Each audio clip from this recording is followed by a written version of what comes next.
ગયેલા 800 જેટલા ગુજરાતી યાત્રાળુઓ યુદ્ધની સ્થિતિને કારણે ભારે મુશ્કેલીમાં વડોદરાના ફારૂક સોનીએ સંદેશ મારફતે પણ આપી હતી। પવિત્ર રમઝાન માસમાં સાઉદી અરેબિયાના મક્કા ખાતે ઉમરા કરવા ગયેલા ગુજરાતના યાત્રાળુઓ હાલ પ્રવર્તમાન યુદ્ધની સ્થિતિ અને તણાવને કારણે ભારે મુશ્કેલીનો સામનો કરી રહ્યા છે। શાંતિ અને આસ્થાના આ પર્વમાં અચાનક સર્જાયેલી આ અણધારી અને સ્ફોટક પરિસ્થિતિએ યાત્રાળુઓ તેમજ વતનમાં રહેતા તેમના પરિજનોની ચિંતામાં ભારે વધારો કર્યો છે। આ સમગ્ર ઘટના અંગે વડોદરાના રહીશ ફારૂક સોનીએ મક્કાથી એક ખાસ દ્રશ્ય શ્રાવ્ય સંદેશ પ્રસારિત કરીને તેની વાસ્તવિક પરિસ્થિતિનો ચિત્તાર આપ્યો છે। પ્રાપ્ત માહિતી અનુસાર હાલમાં ગુજરાતના અંદાજિત 800 જેટલા યાત્રાળુઓ મક્કામાં હાજર છે।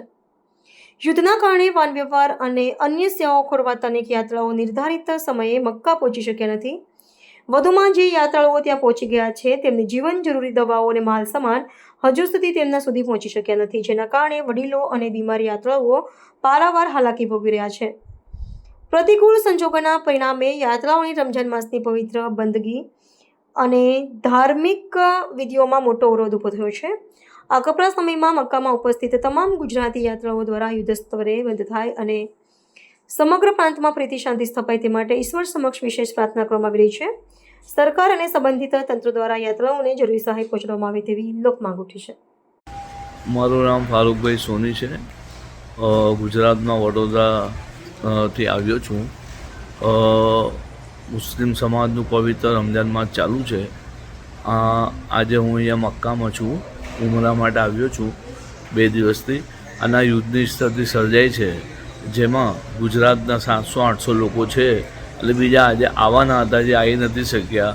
તો હોટલની અંદર લોકો ચિંતિત છે, લોકોના સગાવાલાઓ રહી ગયા છે, આવવાના બાકી છે, કોઈની દવાઓ લઈ આવવાની બાકી છે, કોઈનું સામાન લઈ આવવાના બાકી છે ત્યાંથી।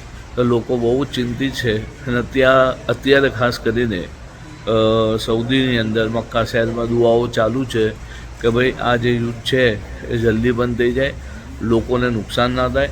આ સમગ્ર વિશ્વની ચિંતાનો બહુ મોટો વિષય છે અને અત્યારે રમઝાન માસ ચાલુ છે। ખાસ કરીને લોકો અહીંયા બંદગી કરતા આવતા હોય છે, તો બંદગી માટે આવવા માટે રૂકાવટ થતાં લોકોમાં એક ચિંતાનો વિષય છે। ખાસ કરીને દુઆ ગુજારવામાં આવે છે કે આ સ્થિતિ જે સર્જાઈ છે યુદ્ધની એ જલ્દી બંધ થઈ જાય અને સમગ્ર વિશ્વમાં શાંતિ રહે એવી પ્રાર્થના કરી રહ્યા છે। ફારૂકભાઈ સોની, વડોદરા, ગુજરાત।